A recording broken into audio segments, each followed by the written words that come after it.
Hey guys, thanks for tuning in. Austin Cook here. Real quick, I just wanted to show a quick tip on how I decipher whether or not the window jumps. First thing I do after I prep the window is I just grab a quick piece of tape, line it up on the rubber, and then roll it down. And on this particular window, you can see it jumps just a tiny little bit. So that tells me how much I need to add to my template. So over here, you can see I made my Sharpie mark right on the rubber, and then I added just a little bit. And on this window, you really don't need to add a lot. So now that I've got my template made, I'm gonna show the snap shrink. Yesterday I talked about wet shrinking the traditional way from top to bottom, and then I showed the pocket shrink. So if you haven't seen that, you can go on Instagram Live TV, or I should say Instagram TV, and check out how to do that style.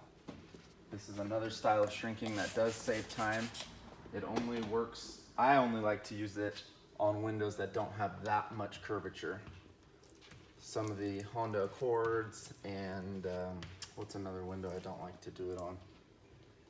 Can't think of it off the top of my head. Obviously a bug roll down window you would never do this technique on. But any window you come across, any roll down window that you come across that has a lot of curvature, I don't recommend this. But for fairly flat windows, this is a great technique. You flip it upside down, peel this corner back, and I pull back so there's nice tension. I'm not doing this, but I'm pulling away from the template. And you pull the film off the glass until it's almost unlocked, but there's still about an inch. Connect it to the glass, and then I'm gonna do little swirls, and I'm aiming right at where the film is lifting off of the glass. And you'll get a feel for how much you're shrinking it over time.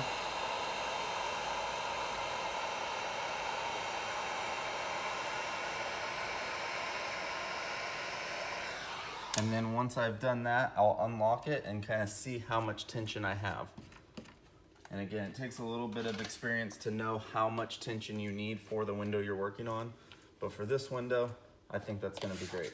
I'll wet behind there, and then I'll push the film down in the center and with full pressure squeegee out. And then on this side, I follow the squeegee, follow my hand with the squeegee. So just like that.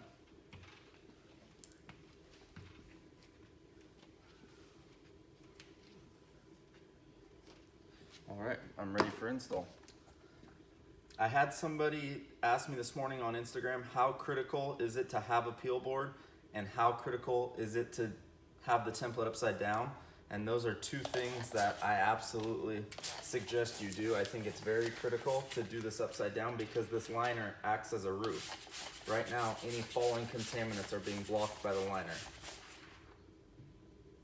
And then as far as trying to do it on the car, you can, but all these contaminants, you're at risk as far as getting into your film. So if you are gonna do it, you wanna detail the car around the window.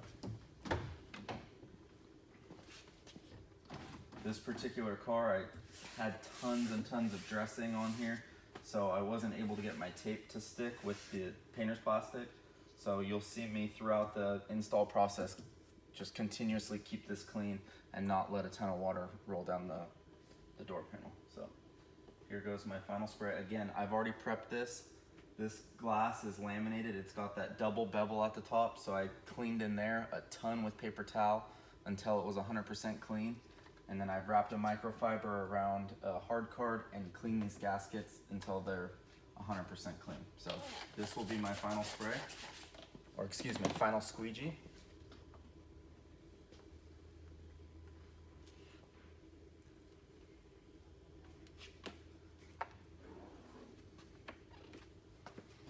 This will be my final spray.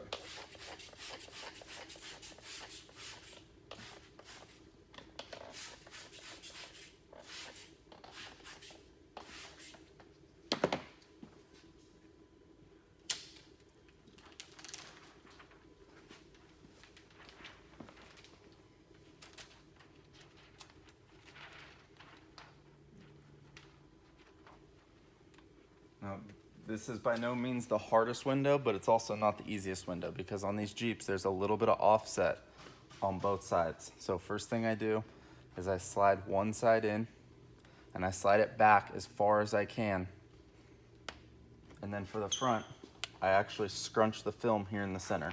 So I'm scrunching the film right there, and I'll get just an inch or two to lay flat right where my middle finger is, and I'll slide that into place. And then now I'll dial in my top gap. And on windows like this, that's when it's critical to not add any more film on your template than you need to. So that's the reason for checking how much the window moves with the tape.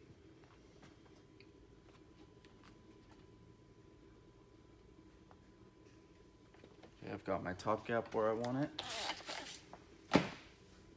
Take the clear crush, do a fine adjustment, and pull away.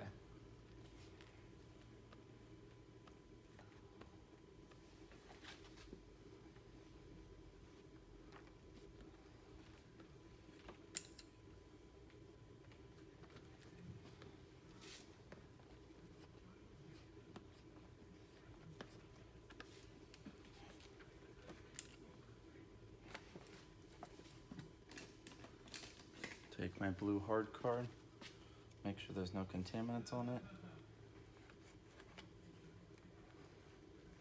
Using just the tip of it behind the gasket. Here the film is folded back on itself, so I want to be careful to not hit where it's not touching the glass. So I'm really just doing the top inch. Put my finger there and I'll roll it up.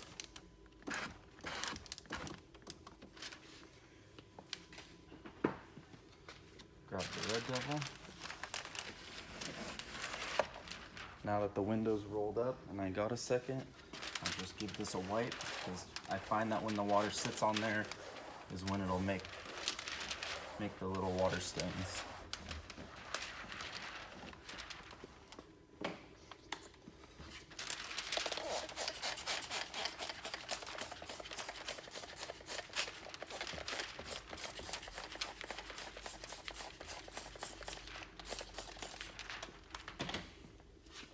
Hold my finger on the film and pull the liner straight to the ground.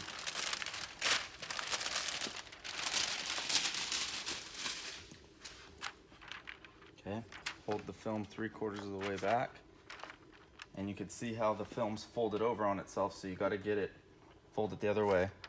And I'll pull this way back, and because I don't have a ton of extra film, it's easy to flip around.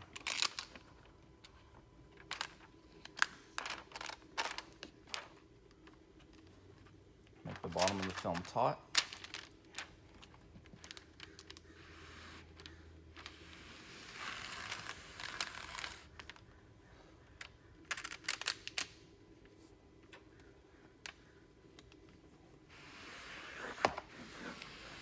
And now you can see that the snap shrink gave me just enough tension.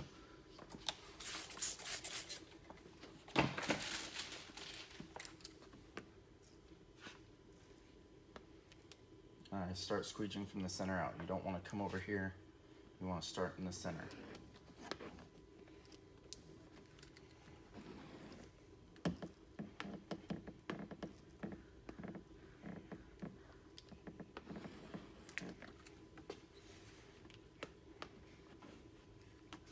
So while I'm squeegeeing this out, I wanted to talk about my focus for the Tinstitute and the reason why we started it. The main reason why we started the Tinstitute was for the young people out there that are not sure what they want to do.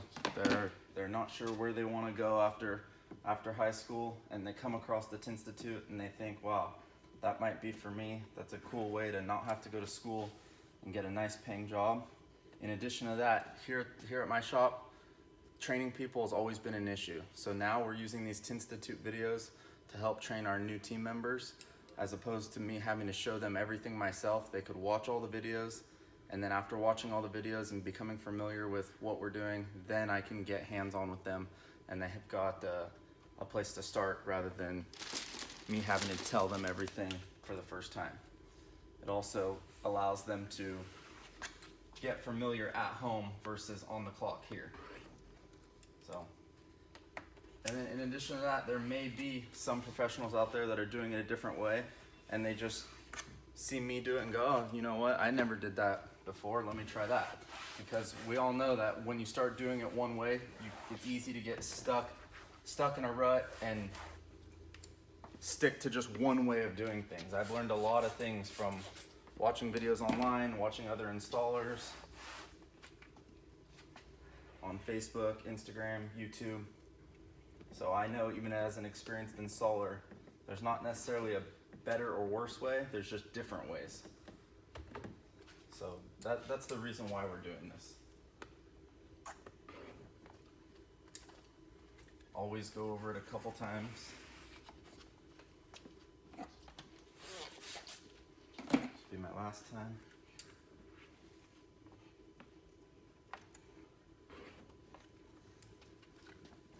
I always welcome any people that are following us on Instagram or members to the Tint Institute. If you have any questions at all, we make ourselves very available. Feel free to call us, email us.